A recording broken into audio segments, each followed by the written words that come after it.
जो ये सरकार 10 साल से चल रही है केंद्र के अंदर, ये हर मुद्दे के ऊपर फेल हो चुकी है। और कुछ आंकड़े मैं आपके सामने रखना चाहूँगा, जिसमें खास तौर से मैं रखना चाहूँगा कि आज जो सबसे बड़ी समस्या मैं मानता हूँ वो ये है कि आज जो बेरोजगारी, खास तौर से बेरोजगारी जो हमारे यूथ के अंदर है, हमारे नौजवान साथियों में है, वो लगभग 40% आज देश के अंदर युवाओं के अंदर बेरोजगारी है। हमने देखा कि जब डिमोनेटाइजेशन मोदी सरकार लेके आई, बिना सोचे बिना समझे उसका क्या आगे किस तरह से वो डिमोनेटाइजेशन की वजह से कितनी नौकरियां जाएंगी, उसको बिना सोचे हुए देश के सामने एक बहुत बड़ा संकट पैदा हो गया और खास तौर से उसकी वजह से बेरोजगारी बढ़ी है। यहाँ तक कि जो नौकरी में थे उनकी नौकरी चली गई। नई नौकरी की बात तो बहुत दूर की बात है। जो उनका वो मुद्दा था कि 2 करोड़ नौकरी हर साल देंगे, 10 साल हो गए हैं तो इनको 200 करोड़ नौकरी अभी तक देनी चाहिए थी, 20 करोड़ नौकरी देनी चाहिए थी। इसके साथ साथ आपने देखा कि देश के जो हमारे अन्नदाता हैं, जो हमारे किसान हैं, 16 महीनों तक रोड पर बैठे रहे और उनकी सिर्फ ये डिमांड थी कि जो हमारी उपज होती है, जो हम जो कमाते हैं, मेहनत से कमाते हैं, खून पसीने से जो हम कमाते हैं, उसको हम अपने हिसाब से बेचना चाहते हैं। लेकिन भारत सरकार ने जिस तरह से हिटलरशाही के रूप में देश के सारे बॉर्डरों के ऊपर बंद करके कई लोगों की मौत हो गई और जो जनता की आवाज है वो सरकार तक नहीं पहुंची। 3 काले कानून वो लेके आए, समझौता भी हुआ और समझौता कुछ महीनों बाद ही वो समझौता वापस नहीं माना। तो ये झूठी सरकार है, किसान विरोधी सरकार है। हमने देखा कि जीएसटी जिस तरह से भारत सरकार ने लागू करा है, आपको याद होगा कि एक स्पेशल सेशन बुलाया गया पार्लियामेंट का। मुझे याद है कि एक और स्पेशल सेशन बुलाया था, रात वाला सेशन, वो आजादी के समय पर बुलाया था। लेकिन इस काले कानून को लागू करने के लिए रात का सेशन बुलाया गया पार्लियामेंट के अंदर, जैसे बहुत बड़ा काम करने वाले हों, जैसे देश आजाद हो गया है। देश को इनने एक तरह से तोड़ने का काम करा है। जो हमारे छोटे व्यापारी हैं उन सबों के ऊपर एक तलवार लटका दी है, एक लाइसेंस राज लेके आ गए हैं, जिससे जीएसटी से जो हमारे छोटे जो गांव के अंदर, कोई शहर के अंदर जो छोटे व्यापारी होते हैं, छोटी सी दुकान चलाते हैं, उसकी वजह से आज उनको बहुत परेशानी आ रही है। बहुत सारे छोटे उद्योग बंद हो रहे हैं और बेरोजगारी बढ़ रही है। और सिर्फ ये जीएसटी कानून इस तरह का आया है, वो कानून सिर्फ जो बड़ी बड़ी कंपनियां हैं उनको फायदा दिलाने के लिए आया है।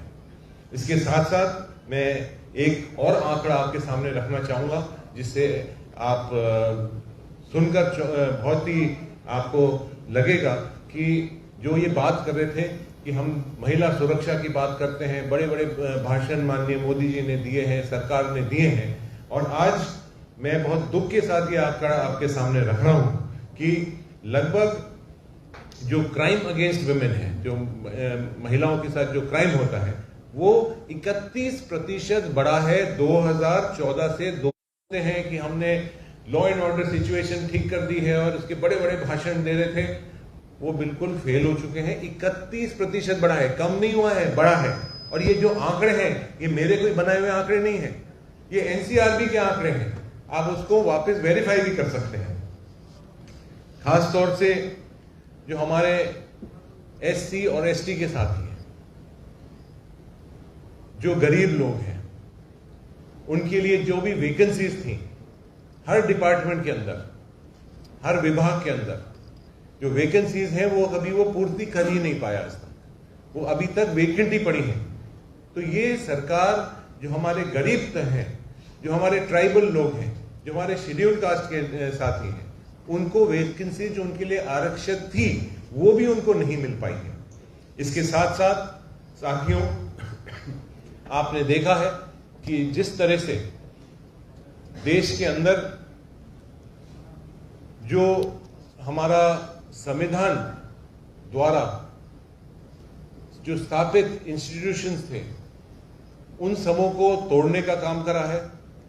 चाहे वो आप इलेक्शन कमीशन देखिए, हाल ही में आपने देखा कि एक इलेक्शन कमिश्नर बनाने के लिए एक कमेटी बनती थी जिसके अंदर चीफ जस्टिस के साथ साथ लीडर ऑफ ऑपोजिशन, प्रधानमंत्री उनका नुमाइंदा, और वो एक कमेटी तय करती थी। और उस कमेटी का ऊपर वो एक नियम लेके आए। लोकसभा के अंदर, संसद के अंदर उनने एक नियम बनाया कि सिर्फ सरकार करेगी, चीफ जस्टिस नहीं होगा, ऑपोजिशन लीडर नहीं होगा, क्योंकि वो अपने खुद के मोहरे वहां बिठाना चाहते थे। तो जिस तरह से इलेक्शन कमीशन है, रिजर्व बैंक ऑफ इंडिया है, सीबीआई है, ईडी है, इनकम टैक्स है, ये भारतीय जनता पार्टी के कार्यकर्ता के रूप में काम कर रही है।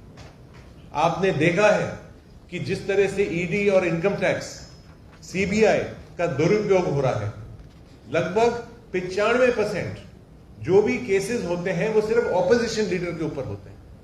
ये तो सब दूध के धुले हुए हैं और सिर्फ ऑपोजिशन के ऊपर ये हथियार इस्तेमाल करा जाता है, और खास तौर से पॉलिटिकल लोगों को दबाने के लिए। मैं याद दिलाना चाहूंगा, अच्छे दिन की बात नरेंद्र मोदी जी ने करी थी। वो कौन से अच्छे दिन है? आज 10 साल बाद भी देश की जनता अच्छे दिन की खोज में घूम रही है। इसके साथ साथ एक बहुत बड़ा नारा था, बड़े बड़े मंचों से उन्हें दिए थे, ना खाऊंगा और ना खाने दूंगा। आप सबों को याद है साथियों। और आपने देखा है कि इस देश का ही नहीं लेकिन दुनिया का सबसे बड़ा घोटाला, सबसे बड़ा जो स्कैम हुआ है, उसके आपके सामने आप सबों ने उसको प्रचारित किया। सुप्रीम कोर्ट का इस मंच से मैं धन्यवाद देता हूं कि एसबीआई का जो बॉन्ड का घोटाला है वो आपके सामने है। जो कंपनी की 500 करोड़ रुपए की जो उसकी हैसियत हो, वो कंपनी 1200 करोड़ रुपए दे रही है। वो पैसे कहां से आ रहे हैं? वो काला धन है। जो सिंडिकेट चल रहे हैं, जो सुपारी का सिंडिकेट चल रहा है, जो कोल का सिंडिकेट चल रहा है, जो माफियागिरी चल रही है, वो पैसा इन कंपनियों में डालकर और उसको काले धन को सफेद धन बनाने का उनने एक नया सिस्टम निकाला है। इसके साथ साथ मैं ये भी आपको निवेदन करना चाहूंगा कि जिस तरह की सरकार देश के अंदर चल रही है, तो हमारे यहां आसाम की सरकार उसके बिल्कुल पीछे नहीं है, वो साथ साथ चल रही है। एक तरफ केंद्र सरकार घोटाले कर रही है, तो उससे 1.5 गुना ज्यादा घोटाला आसाम के अंदर हो रहा है। आप सब साथी जानते हैं कि यहां कोई काम नहीं हो सकता है, एक ईंट नहीं लग सकती है, यहां एक ब्रिज नहीं बन सकता है। भू माफिया के रूप में, लैंड माफिया के रूप में, सुपारी माफिया के रूप में हर चीज के ऊपर एक स्पेशल टैक्स भी लगा रखा है आसाम के अंदर। कुछ भी आता है आसाम के अंदर तो उसके ऊपर एक स्पेशल टैक्स लगा रखा है मुख्यमंत्री जी ने, जिसे बोलते हैं HBS टैक्स।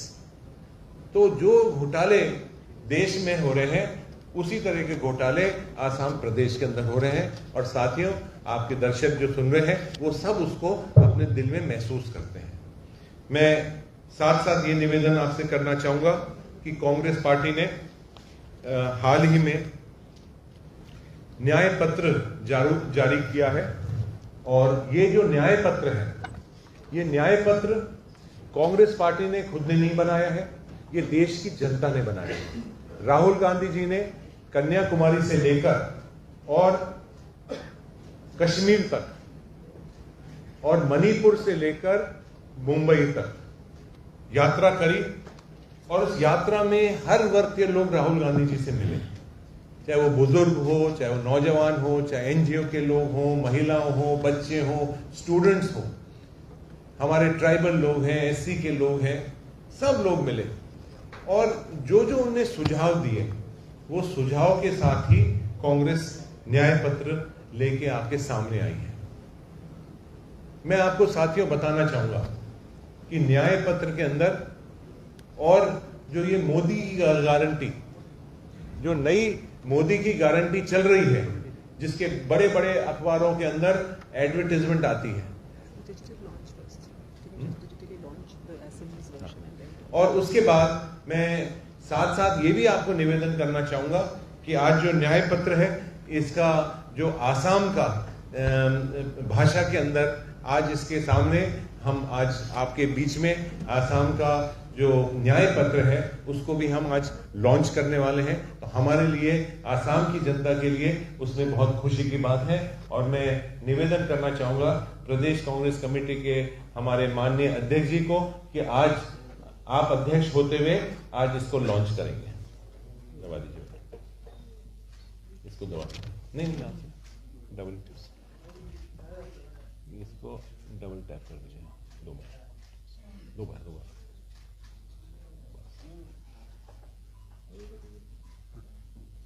Scroll down.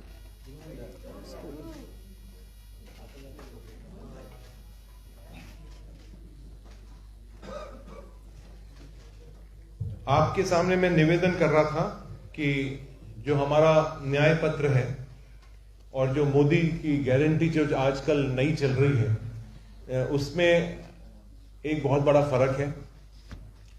जो मोदी की गारंटी है वो गारंटी हमने 10 साल से उनकी गारंटी के ऊपर गारंटी सुन रहे हैं। उनकी गारंटी थी कि हम अच्छे दिन लाएंगे, पेट्रोल डीजल के दाम कम करेंगे, 15 लाख रुपए खाते में जमा कराएंगे, डॉलर रुपया 1 करेंगे, गैस सिलेंडर कम करेंगे, महंगाई हम कम करने वाले हैं, देश की रक्षा और सुरक्षा की बात उन्होंने रखी थी, 56 इंच की छाती की उन्होंने बात रखी थी, बहुत सारी इनने गारंटियां दी थी। आज वो 10 साल में एक गारंटी पूरी नहीं कर पाए, एक काम नहीं जनता के लिए, आम जनता के लिए नहीं कर पाए हैं। और दूसरी तरफ कांग्रेस की जो गारंटी है, कांग्रेस का जो न्याय पत्र है, ये न्याय पत्र जो हमारा है ये हमारे लिए पत्थर की लकीर है। हमने कहा था नरेगा जैसी स्कीम हम लागू करेंगे, उसको हमने लागू करा, आज बहुत सुचारू रूप से चल रही है। फॉरेस्ट राइट्स एक्ट हमने लागू किया, वो हमारे सामने चल रही है। आज हम बहुत सारी अलग अलग स्कीमों के बारे में बात करेंगे और मैं उसके बारे में आपको बताऊंगा भी कि हमारे जो शासक प्रदेश हैं या हमारी सरकार रही है या है, उनके अंदर हमने बहुत सारी जो स्कीमें आज आपके सामने हम गारंटी लेके आ रहे हैं वो हमने लागू कर चुके हैं। तो हमारा जो आज तक का आजादी से लेकर आज तक कांग्रेस पार्टी जो कहती है वो करती है। कभी भी हमने आज तक बोला है और नहीं हुआ है, ये भारतीय जनता पार्टी को मैं इस मन से कहना चाहूंगा कि आप एक काम बता दीजिए जो कांग्रेस पार्टी ने वादा करा हो और नहीं करा हो। और दूसरी तरफ मैं 100 काम ऐसे बता सकता हूं जो माननीय मोदी जी ने और भारतीय जनता पार्टी की सरकार ने जो बोला है वो नहीं करा है। तो मैं जल्दी से ही उसके ऊपर मैं शुरुआत करना चाहूंगा आपको। खास तौर से जो हमारे जो बुजुर्ग लोग हैं, जो विकलांग हैं, जो एक तरह से उनके फैमिली का एक मेंबर की डेथ हो जाती है, हस्बैंड की हो जाती है, वाइफ की हो जाती है, उनको जो एक मदद मिलनी चाहिए, बुढ़ापे के अंदर मिलनी चाहिए, कोई डिसेबिलिटी की वजह से मिलनी चाहिए, उनको मिलती नहीं है। और खास तौर से जो भारत सरकार का जो उसके अंदर योगदान होता है वो सिर्फ 200 से लेकर 500 तक ही होता है, उससे ज्यादा अनुमान नहीं करते हैं। फिर जो थोड़ा बहुत जो पैसा और होता है वो स्टेट गवर्नमेंट को लगाना पड़ता है। उसके लिए हमारी गारंटी रहेगी कि हम 1000 रुपए मिनिमम सेंट्रल गवर्नमेंट से देंगे, उसके बाद जो स्टेट गवर्नमेंट उसको बढ़ा के करती है, 1500 करती है, 2000 रुपए करती है, जैसे हमारे बहुत सारे प्रदेश के अंदर, कर्नाटक के अंदर, राजस्थान के अंदर और दूसरे प्रदेशों के अंदर जो हुई है वो आगे की बात है। इसके साथ हमने बहुत सारे हर वर्ग के लोगों के लिए आप हमारा जो मैनिफेस्टो देखेंगे तो उसके अंदर एक भी आपको कमी नहीं लगेगी। हर वर्ग का व्यक्ति हो, कोई भी, चाहे वो स्पोर्ट्स पर्सन हो, चाहे वो पढ़ने वाला हो, ये सब चीजें हमने रखी है। स्पोर्ट्स के लिए खास तौर से स्कॉलरशिप 10,000 की स्कॉलरशिप रखी गई है। उसके साथ साथ हमारा मोबाइल फोन, जो हमारे बच्चे 9वीं और 12वीं में पढ़ते हैं उनको मोबाइल फोन मिलेगा। इस स्कीम को राजस्थान के अंदर हमने लागू करा है, सुचारू रूप से चल रही थी, अब सरकार बदलने के बाद उसको रोक दिया है, ये हम लागू कर चुके हैं। छत्तीसगढ़ के अंदर हम इसको लागू कर चुके हैं और कर्नाटक में और तेलंगाना में वो लागू हो रही है। इसके साथ साथ जो आंगनवाड़ी वर्कर्स हैं, उनकी बहुत लंबे समय से एक डिमांड चलती है कि वो दिन रात मेहनत करती हैं, घर घर जाती हैं, उनको अभी पैसा नहीं मिल पाता, उनको उनके वेजेस अभी तक वही हैं। तो इसके साथ साथ 14 लाख से ज़्यादा लोगों को हम आंगनवाड़ी के अंदर रखेंगे। इसके साथ साथ महिलाओं को जो एक तरह से मजबूत करने की बात है, महिलाओं को मदद करने की बात है, इसमें हर पंचायत के अंदर भी एक अधिकार मित्र लगाया जाएगा। इसके साथ साथ मैं बहुत सारी और चीज़ें हैं उसके बारे में ना बोलते हुए थोड़ा सा जो नॉर्थ ईस्ट और असम और इसके जो हाइलाइट्स हैं उसके बारे में मैं बताना चाहूँगा आपको कि जो 6th शेड्यूल है कॉन्स्टिट्यूशन का, जिसके अंदर खास तौर से जो ट्राइबल एरिया रहता है और यहाँ के लिए भी वो लागू होता है, उस एरियाज के अंदर हमारा जो 6th शेड्यूल है उसको मजबूत करने की जरूरत है। भारतीय जनता पार्टी ने जो हमारा एक कॉन्स्टिट्यूशन था, आसाम अकॉर्ड था, उसको कमज़ोर करने का काम करा है। जो एक मंशा थी, जो एक वादा था, उसको तोड़ने का काम करा है। स्टेट गवर्नमेंट चाहती है कि हम पूरी राज्य के ऊपर हमारी ही सरकार चले, जो एक अलग जो आपके ऑटोनोमस काउंसिल्स हैं, जो आपके अलग अलग 6th शेड्यूल के जो इंस्टीट्यूशंस बने हुए हैं, उसको हमें मजबूत करने की जरूरत है। इसके साथ साथ मैं ये भी आपको कहना चाहूँगा, बताना चाहूँगा कि एक बहुत बड़ा फैसला, ऐतिहासिक फैसला, जिस तरह से नरेगा का एक फैसला हुआ था, वैसा ही एक फैसला कांग्रेस पार्टी आपके सामने कर रही है, जो इतिहास बनाने वाला है, सिर्फ देश में नहीं विदेश के अंदर भी। जो हमारे आज सबसे बड़ी समस्या, जैसे मैं आपको पूर्व में बता रहा था कि युवाओं को रोजगार कैसे मिले, उसके लिए हम वादा करते हैं कि 1 लाख रुपए का मिनिमम जो व्यक्ति, जो हमारा युवा पढ़ा लिखा है, डिप्लोमा होल्डर है, उसको अप्रेंटिसशिप किसी कंपनी के साथ जोड़कर उसको कोई ना कोई रोजगार हम 1 लाख रुपए का उसको दिलाएंगे। ये है हम आपको वादा करते हैं। इसके साथ साथ मैं ये भी निवेदन करना चाहूँगा कि लगभग 30 लाख नौकरियां अभी अलग अलग स्टेट गवर्नमेंट्स के अंदर, जो सरकारी इंस्टीट्यूशंस हैं, पैरामिलिट्रीज हैं, आर्मी है, और भी जितने सेंट्रल गवर्नमेंट के जो हमारे इंस्टीट्यूशंस हैं उसके अंदर वेकेंट पड़ी हैं, उनको भी हम भरवाएंगे। इसके साथ साथ पेपर लीक की हमने बात रखी है, उसके ऊपर कड़ा कानून लाने की बात है। इसके साथ साथ मैं आपको भी ये निवेदन करना चाहूँगा कि आज जो हमारे नौजवान साथी हैं, और ख़ास तौर से मैं हमारे नॉर्थ ईस्ट के नौजवान साथियों को ये कहना चाहूँगा कि आपने देश के अंदर अपना नाम कमाया है। आप बहुत ही ज़्यादा एक काम करने वाले लोग हैं, उत्साहित लोग हैं। पूरे देश के अंदर आप जाकर मेहनत कर रहे हैं, एक अलग अपनी पहचान बना रहे हैं। बहुत सारे हमारे नौजवान चाहते हैं कि हम अपना खुद का बिजनेस करें, स्टार्टअप्स शुरू करें। तो इसके लिए भी एक ऐसी पहली बार इस तरह की इतिहास के अंदर इस तरह की स्कीम हम लेके आ रहे हैं। इसका वादा करते हैं कि हम स्टार्टअप्स के लिए हर जिले के अंदर एक अलग फंड रखेंगे, जिससे स्टार्टअप्स में आपकी मदद हो सकती है। इसके साथ साथ महालक्ष्मी स्कीम, इसमें 1 लाख पर ईयर, यानी 1 लाख रुपए हर साल एक परिवार को मिलेगा, ये हम आपको वादा करते हैं। इसके साथ साथ एक बहुत ही ऐतिहासिक घोषणा और आपको मैं करना चाहूँगा कि हम रिजर्वेशन, विमेन रिजर्वेशन की बात बहुत करते हैं, लेकिन उसको इम्प्लीमेंट करने के लिए हम कहीं पीछे रह जाते हैं। अभी महिला आरक्षण बिल भी पास हुआ पार्लियामेंट के अंदर, और उसके अंदर भी एक बहुत चालाकी के साथ उनने उसको पास करके और उसको ठंडे बस्ते में डाल दिया है। हम आपको वादा करते हैं कि 50% सेंट्रल गवर्नमेंट के अंदर रिजर्वेशन होगा महिलाओं का।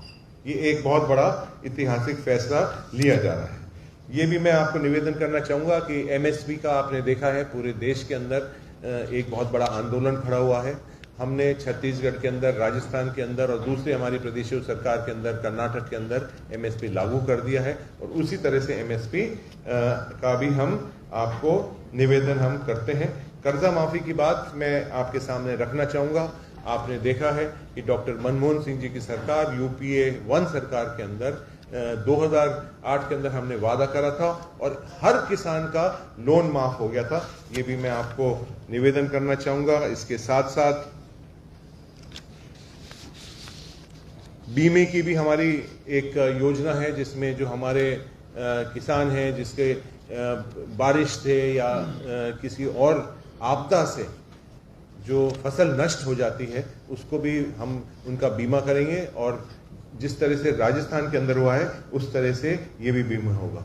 मैं जीएसटी की बात मैंने आपके सामने रखी थी।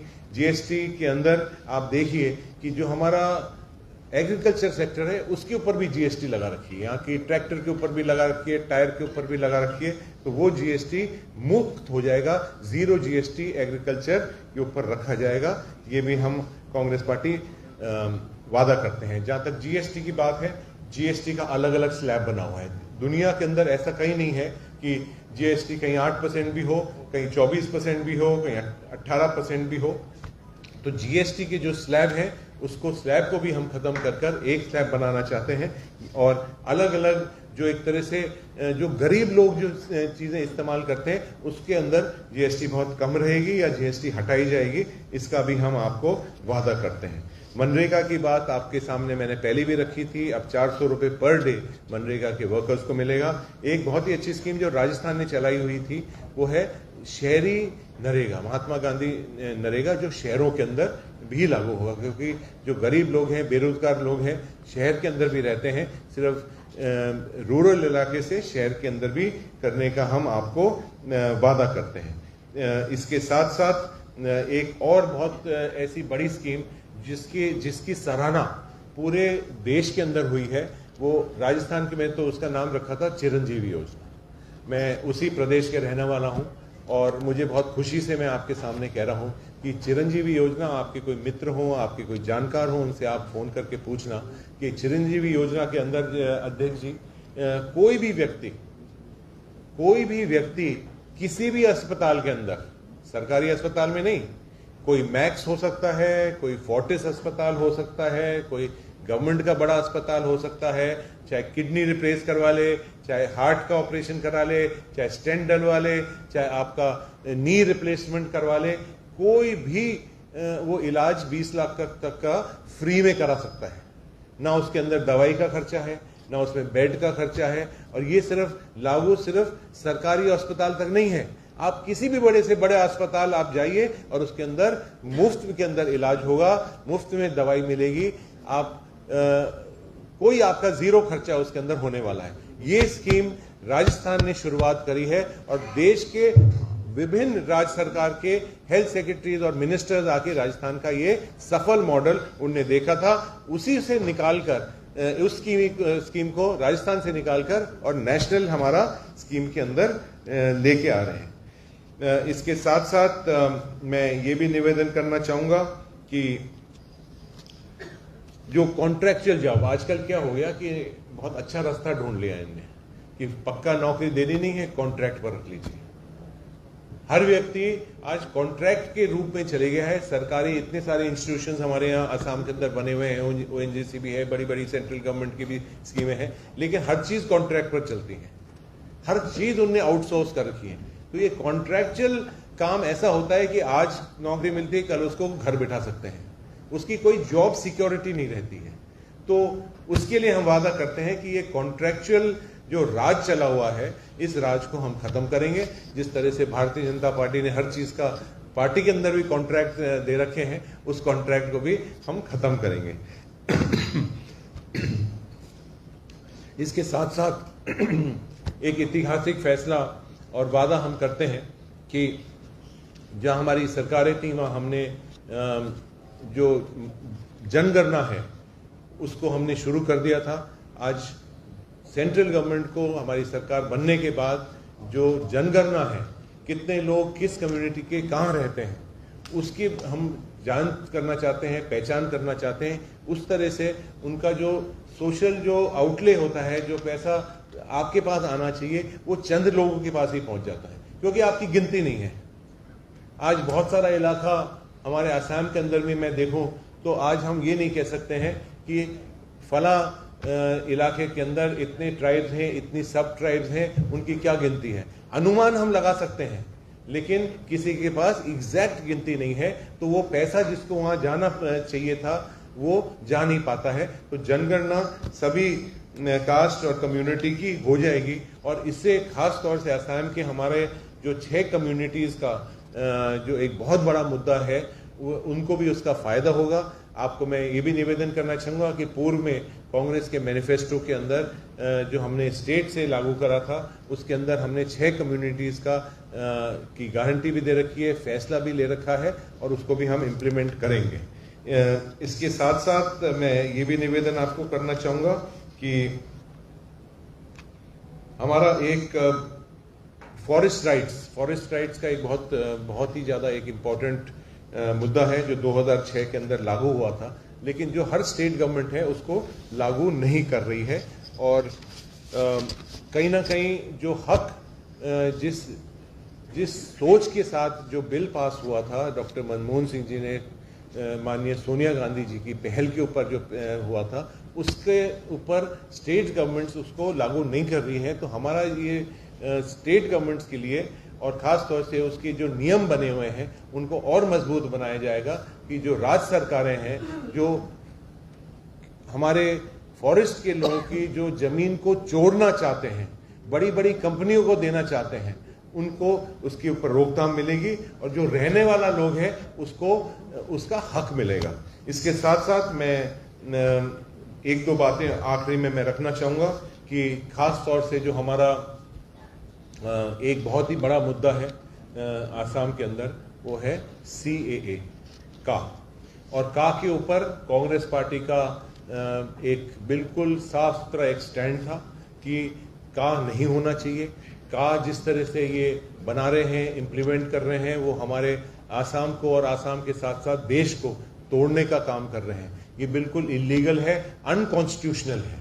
आप जानते हैं कि माननीय राहुल गांधी जी खुद का मूवमेंट के अंदर आए थे और जो हमारी गारंटी जो हमने स्टेट की तरफ से ली है और जो स्टेट की हमने अगले 1-2 दिन के अंदर जो हमने स्टेट की जो बातें रखी हैं उसका जो आगे स्टेट का जो एक मैनिफेस्टो बना रखा है, स्टेट की एक जो डिमांड है उसके ऊपर वो 1-2 दिन के अंदर भूपेंद्र बोरा जी जारी करेंगे।